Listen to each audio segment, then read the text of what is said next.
Hi everyone, I'm Kaden and this is Rafael. Today we're here as representatives of Viruskenner Group Dengue, and we're here with the veterinarian The Rozenblad. Dr. Rozenblad. And today we have a few questions about dengue, especially in animals, because a lot of people don't know that animals can also contract dengue. Now, how do dengue symptoms present themselves in animals? Well, you just said a lot of people don't know that animals can also contract dengue. There are a lot of diseases that are both for animals and man. And that's why we always have to think in a one health situation. There are some people who only think about animals, there are some people who only think about people, but that's not right. We should think about all living creatures. One health. So the mosquito, the Aedes aegypti, does not discriminate between humans and animals. They will feed on animal blood as well as on human blood. So that is the way that the virus that causes dengue and other diseases can be transmitted to animals as well.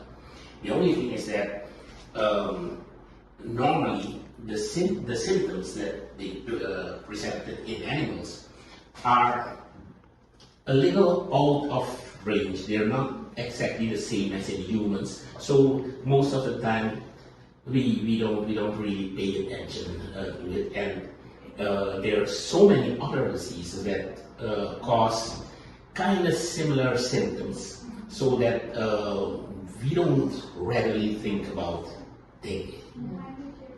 And how can dengue spread, especially through, let's say, water containers for animals, like a dog bowl or a cat bowl with water in it?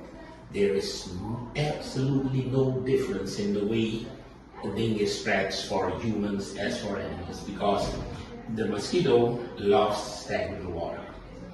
And I think this mosquito wants preferably clean water. And if in any environment, be it a human environment or an animal environment, if there is stagnant water, that's a brilliant opportunity for the mosquito to lay their eggs and make sure that the next generation of mosquitoes is readily there for us. Yes, and one last question. Are there any preventive measures that pet owners can take to prevent their water containers from becoming breeding grounds for mosquitoes? Oh, sure. There are a lot of preventative methods that can be taken.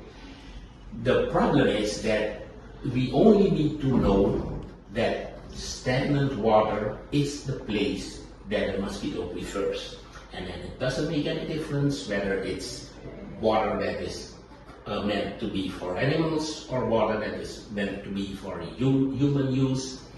Stagnant water, water that is left in a place to rest for some time, is always there for the mosquito to lay their eggs. So obviously we have preventative measures. Make sure that we do not leave water stagnant for a long time. As a matter of fact, when feeding our animals, and water is part of animal feed, of our feed as well, our food as well. Water is part of our food. So when we're feeding our animals, we cannot leave that water there for a long time. We need to refresh it. And in refreshing, we're taking care of the animal, and we're making sure that we're not giving the mosquito a chance. Yes. Thank you for this interview. We learned a lot. I think everybody learned a lot. So